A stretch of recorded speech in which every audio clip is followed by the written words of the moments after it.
High hamstring tendinopathy is one of the most frustrating running injuries, but you knew that already. However, did you know that there are 5 big rehab mistakes that can make your injury even worse rather than actually helping you heal? And the truth is, some of these mistakes could be slowing down your recovery by months. But I'll get to that in a moment. High hamstring tendinopathy is a tendon injury where the hamstrings meet at the pelvis and your sit bones, the ischial tuberosity. Typically, things like running uphill, speed work, or sitting for too long on hard chairs can really flare the problem up. That said, it's annoying because it can sneak up on you when you least expect it, like in the middle of an otherwise easy long run. But it's how you deal with the injury in the first place that can make a huge difference in whether it's a short-term speed bump to your training or something that could derail your fitness for months. That brings me to my first big mistake, stretching your hamstrings.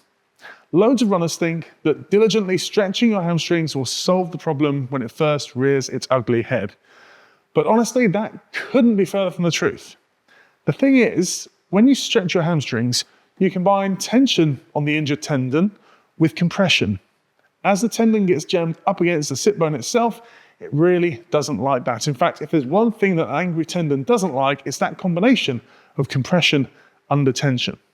So, although you might get a momentary relief from stretching your hamstrings, chances are you're actually irritating your injured tendon even more and slowing your recovery down. If you're going to stretch anything, make sure it's your hip flexors to help improve your muscle balance around your pelvis. Tight hip flexors may well actually be part of the root of the cause anyway. Okay, on to number 2, loading the injured tendon too soon or in the wrong way. Some folks jump right into tough end exercises like heavy deadlifts or lunges, hoping to strengthen the hamstrings. But if your tendon isn't ready, you're going to risk re-injury. Instead, start with simple exercises like isometric holds. In fact, hamstring bridges, where you keep your hips raised and you stay there for, let's say, 10 times 10-second holds, are ideal. Then, slowly you can move to harder exercises, where you load the hamstrings through range, starting with exercises where you keep the hip relatively neutral and focus on hamstring loading at the knee, like hamstring curls. Finally, you can move to exercises that load the hamstrings into hip flexion, like deadlift variations. Take this progression slowly, phase by phase, and listen to your body. And if you want a clear rehab guide to walk you through the process step by step, I've put a simple cheat sheet together for you, which you can grab for free in the link down in the description of this video. Okay, on to mistake number 3. It's a quick one, ignoring the role of compression. We spend tons of time sitting on a chair, on a bike, or even in the car. This puts pressure through the hamstring tendon where it attaches to that area underneath your butt. Over time, that pressure can act like a bully who just pokes at you non-stop. Use a cushioned seat or even a cutout cushion and take standing breaks.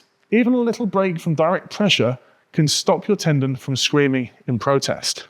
Now, mistake number 4 is all about what us runners know all too well, and that's trying to run through pain. And I get it, we're both runners. I too would want to keep running through this injury if I could.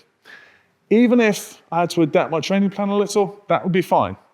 But high hamstring tendinopathy isn't a normal kind of soreness that you can just power through. If you ignore it, you might turn a small problem into a huge one. Tendon injuries like this have an annoying tendency to start in this kind of reactive phase where you run, it flares up, calms down, then you run again, it flares up, it calms down, which is pretty manageable, pretty predictable. But if left unchecked, it can progress from this reactive tendinopathy to a degenerative phase of a tendinopathy, where the tendon starts to actually break down, and that can become a real problem. If you do decide to keep running, scale back the intensity, skip hills and speed work for a while, and focus on exercises in the download I mentioned earlier that build tendon strength. Soon, you'll run stronger and faster without that horrible pain. On the other hand, the 5th mistake is taking a super long rest with zero activity and hoping that time alone will be the ultimate healer. Yes, it's important to rest an injured tendon, but not indefinitely. If you stop moving completely, your muscles will weaken and your tendons will stiffen up. And when you eventually come back to running months later, chances are you'll suffer the same fate. You want to find that sweet spot, enough rest from aggravating activities to calm down the pain, but enough exercise to keep your hamstrings strong. It's a really important balance. Grab that rehab cheat sheet, keep active, stay positive, and I'll see you in the next video.